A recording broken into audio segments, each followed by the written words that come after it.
Welcome to Dolphin Dive Daily, your go-to spot for everything Miami Dolphins. If you bleed aqua and orange, hit that subscribe button and join the pod. The Miami Dolphins are shaking things up again, and this time it's under center. Well, just behind center, to be exact. After a roller coaster few weeks in South Florida, Zach Wilson has been officially reinstated as the Dolphins' QB2, reclaiming the backup quarterback role behind Tua Tagovailoa. It's a move that feels both surprising and oddly familiar, considering how Wilson's career has unfolded since his high-profile days with the New York Jets. But before we get into what this really means for Miami, we have to understand the bigger picture here, because this isn't just about a depth chart adjustment. It's about a franchise fighting to stay afloat, a head coach and general manager under the microscope, and a quarterback room that's become a symbol of both risk and redemption. The Dolphins entered the 2025 season with high hopes, but the story hasn't gone as planned. Sitting at 2-6 heading into Week 9, this team, once seen as a rising AFC power, is now flirting with the idea of becoming a seller at the trade deadline. The offense that was once electric has sputtered, and while injuries aren't the headline this year, Tua Tagovailoa's inconsistent play has been. For the first time in a while, it's not about Tua's health, it's about his performance. His throws have lacked the same timing and precision we saw during Miami's hot stretches in 2023 and early 2024, and even with Tyreek Hill and Jalen Waddle at his disposal, the Dolphins just can't seem to find their rhythm. And when the quarterback struggles, every decision around that position, even the backup spot, becomes magnified. So let's talk about that decision. When general manager Chris Grier and head coach Mike McDaniel signed Zach Wilson this past offseason, eyebrows were raised across the league. On the first day of the legal tampering period, Miami handed Wilson a fully guaranteed one-year deal worth $6 million. That's not just backup money, that's belief money. And belief in Zach Wilson has been in short supply lately. After all, this was the same player who flamed out spectacularly with the Jets, got benched multiple times between 2022 and 2023, and then buried on the depth chart in Denver behind Jarrett Stidham and rookie Bo Nix. To say Wilson's NFL journey has been turbulent would be an understatement. He's been benched, demoted, revived, and buried again more times than most quarterbacks see in an entire career. Still, McDaniel and Grier saw something they liked. Maybe it was the arm talent that once made Wilson the number 2 overall pick out of BYU. Maybe it was the chance to buy low on a player who'd been humbled by the league and might finally be ready to grow. Or maybe it was simply insurance for a starting quarterback with one of the most concerning injury histories in the NFL. Tua's concussion issues, the hip scare from late last season, the general fragility that's haunted his career, it all made the backup role vital. But that's what made the next twist even more surprising. Wilson lost the job. Just last week, the Dolphins decided to promote rookie Quinn Ewers, a 7th-round pick out of Texas, to the QB2 spot. It felt like a bold move, maybe even reckless, to entrust the backup duties to a rookie still learning the ropes. Ewers had been a star in college, leading Texas to back-to-back CFP semifinal appearances, and his arm talent was undeniable. But he was supposed to be a developmental project, not a player thrust into emergency readiness behind one of the league's most injury-prone starters. And yet, McDaniel made the call, explaining that part of it was opponent-driven, which is coach speak for, "We're trying something." That experiment, however, didn't last long. Heading into this week, NFL insider Cameron Wolfe reported that Zach Wilson would once again serve as the primary backup. McDaniel had apparently reopened the practice competition, and Wilson had earned back his spot. It's another chapter in the ongoing saga of a quarterback who just can't seem to find solid footing. One week he's out, the next he's back in, the NFL equivalent of musical chairs. For Wilson, this constant back and forth has become the norm since his infamous benching by the Jets in November 2022. He's been a starter, a third-stringer, a backup, and everything in between. And now, in Miami, he's once again trying to prove that he belongs. But what does this really mean for the Dolphins? On one hand, reinstating Wilson gives them a more experienced safety net if Tua goes down. Despite all his flaws, Wilson has started 33 NFL games. He's seen live bullets, he's been in the fire, and that matters when you're talking about backups. Ewers, meanwhile, is still raw. He got his first taste of NFL action in Week 7 against the Browns, completing 5 of 8 passes in limited duty. The moment didn't look too big for him, but it's clear he's a project. McDaniel knows that if Tua were to miss time, Wilson is the more NFL-ready option, even if his track record inspires more anxiety than confidence. And let's not overlook the optics. This move also signals that the Dolphins aren't ready to fully pivot toward development mode.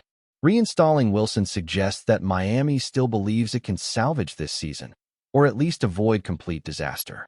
The last thing Grier and McDaniel want is to see their season unravel with a rookie quarterback struggling in real games. They need stability, or at least the appearance of it, and Wilson, for all his unpredictability, offers that more than Ewers right now. Still, it's hard not to see the long-term writing on the wall. Wilson is on a 1-year deal, and his career is hanging by a thread. If he performs well in spot duty, maybe he earns another chance, either in Miami or elsewhere.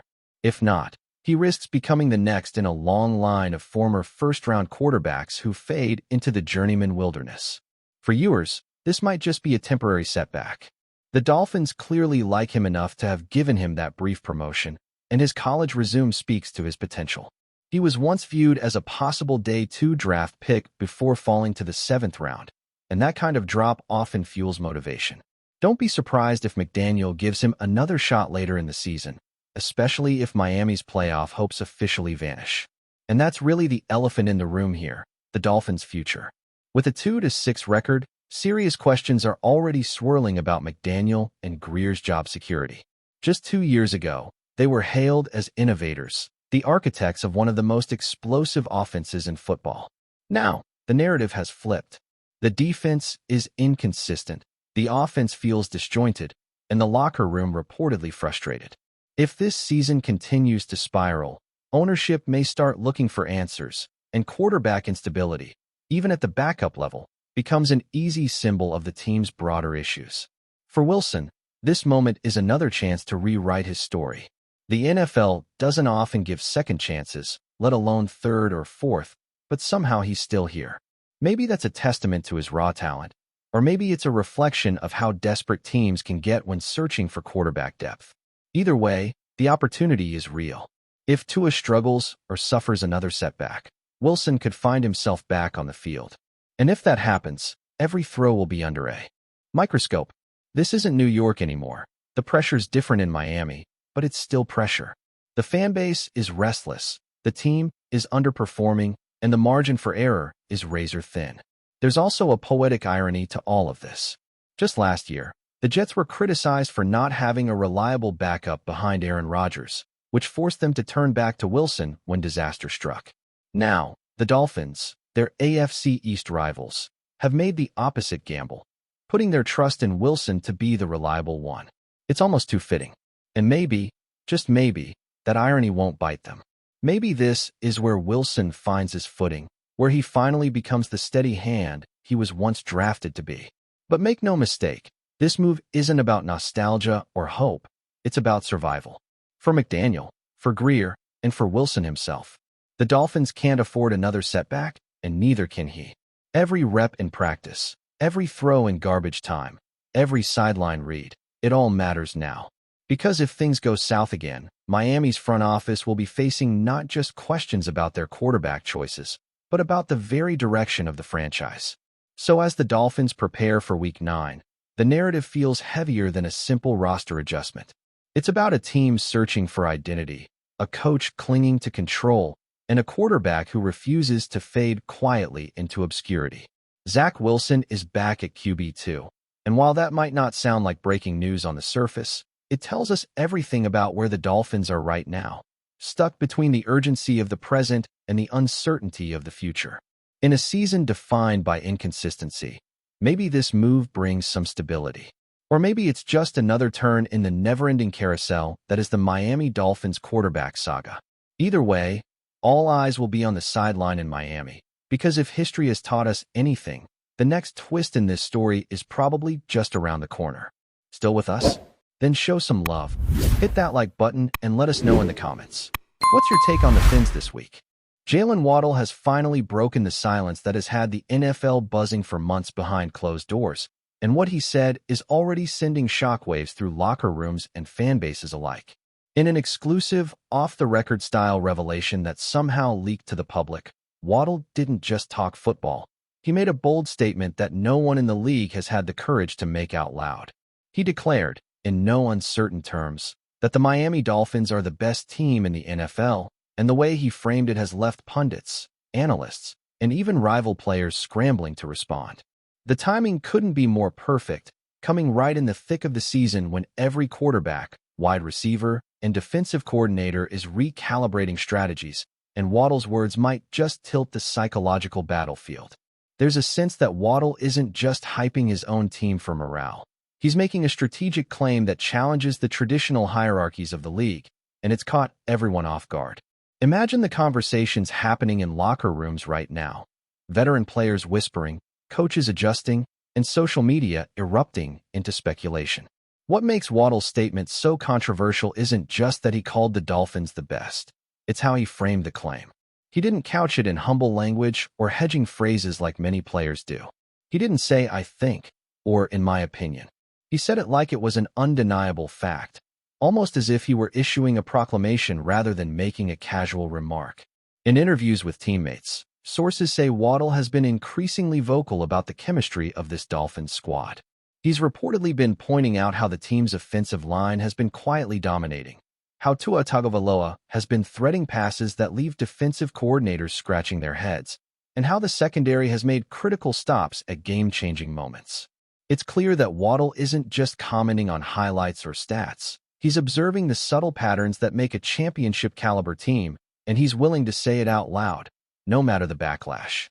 For months, analysts have danced around Miami's potential, citing their inconsistent play or injury issues, but Waddle's assertion forces everyone to reconsider. The Dolphins, according to him, aren't just contenders. They are, in his eyes, the pinnacle of the league right now. And that's a bold stance in a league dominated by narrative giants like the Chiefs, Bills, and 49ers. The ripple effect of Waddle's comment has been almost immediate. Sports talk shows have been dissecting every syllable, with hosts debating whether this is confident bravado or a calculated psychological play. Rival players are reportedly buzzing about it in private chats and post-practice locker room conversations, some taking offense, some intrigued. There's even word that certain teams are analyzing Miami's film with renewed intensity, trying to find flaws that justify dismissing Waddle's claim. But here's the thing. Insiders hint that Waddle's teammates are embracing the statement with a mix of pride and motivation. Sources within the Dolphins organization suggest that this bold declaration has injected a new level of energy into the locker room. Practices are reportedly sharper, huddles are more intense, and the camaraderie is reaching levels that, according to former Dolphins players, are reminiscent of the franchise's most dominant seasons. The notion that one player's candid statement could spark this level of internal momentum is fascinating, especially when it comes from a player like Waddle, who combines on-field brilliance with a natural leadership aura that goes beyond his statistics. There's also an undeniable element of strategy in Waddle's boldness. By declaring the Dolphins the best, he is, in effect, putting a target on their backs. It's a high-stakes psychological game where Waddle isn't just hyping fans. He's challenging every team in the league to beat them, turning the Dolphins' competitors into eager hunters. This kind of bravado is risky, of course. In a league where narratives drive media coverage, and one bad game can dismantle months of hype, Waddle's words could easily backfire. But the way insiders describe his mindset, Waddle is fully aware of the stakes. He's not bluffing. He's confident, almost to the point of defiance. And in the modern NFL, that level of self-assuredness from a star player doesn't just influence the locker room. It resonates with fans and amplifies media narratives, creating a snowball effect that can shape perception for weeks. Already, fan reactions have been intense, with Dolphins supporters flooding social media with memes, videos, and highlight reels that seemingly validate Waddle's proclamation.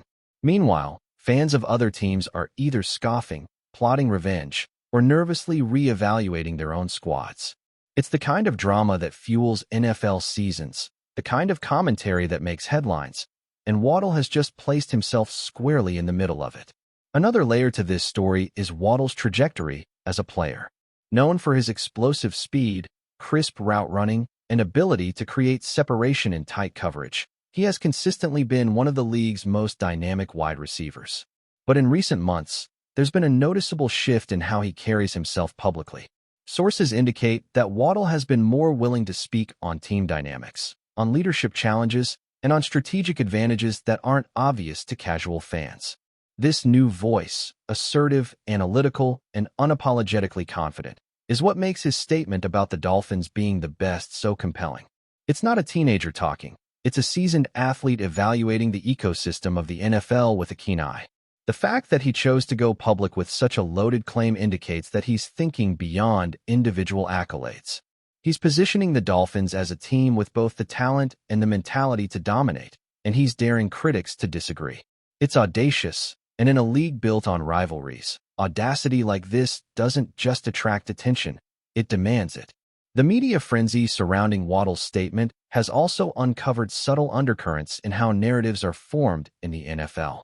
Analysts are dissecting the Dolphins' schedule, their player matchups, and their injury reports in an almost obsessive fashion. Podcasts are dedicating entire episodes to the implications of Waddle's words. Even casual fans are engaging, debating whether the Dolphins' roster, coaching staff, and recent performance legitimately support the claim of being the best. What's remarkable is that Waddle's proclamation has effectively shifted the conversation from potential to dominance, from speculation to assertion. The Dolphins are no longer just another talented team. In the eyes of one of the league's most electric players, they are the benchmark. And in the world of sports, benchmarks matter. They set standards, define expectations, and create pressure points that can influence not only games but also trades, draft strategies, and future roster decisions. In short, Waddle hasn't just sparked conversation. He's potentially reshaped the lens through which the NFL views Miami. While the exact impact of Waddle's declaration remains to be seen, insiders hint at an intriguing dynamic that could define the rest of the season. Teams facing the Dolphins are reportedly preparing with a heightened sense of urgency, while Miami's locker room is enjoying a rare sense of unity and purpose. Analysts speculate that Waddle's confidence could either propel the team to new heights or expose them to scrutiny under pressure. But the most tantalizing aspect is the psychological chess match that has now begun. Every opponent, coach, and player must decide whether to dismiss Waddle's claim as mere bravado or to treat it as a serious warning. Meanwhile, Dolphins fans are basking in a surge of pride, relishing the idea that one of their stars is willing to voice what many have quietly believed: that Miami, with its talent, speed, and coordination, deserves recognition as the league's elite. Waddle's statement might have started as a rumor, a casual offhand remark that leaked, but it has quickly escalated into a defining narrative for the season. The question now is not whether the Dolphins are good. It's whether anyone in the league has the courage, skill, and consistency to challenge them.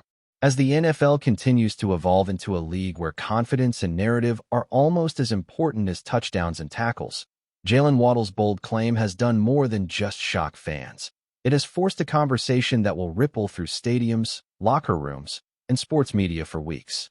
Every glance at a Dolphins highlight reel, every commentary on a post-game analysis, and every pre-game huddle carries the weight of his words. The Dolphins are the best team in the NFL, Waddle said, and whether you love it, hate it, or simply can't stop thinking about it, the league will not be the same. In a world of cautious interviews, safe proclamations, and media-trained soundbites, Waddle's audacity stands out as a rare, electrifying force. And for Miami, that force might just be the spark that transforms potential into legacy. The NFL is watching, the players are listening, and the fans are ready to ride the wave of what could be the most talked-about declaration of the decade. The Dolphins have always had talent, but with Waddle's unfiltered confidence lighting the way, suddenly, the unthinkable doesn't seem so unthinkable anymore. That's a wrap for today's dive. If you're loving the content, share it with a fellow Dolphins fan, hit subscribe, and turn on notifications so you never miss a splash. Fins up.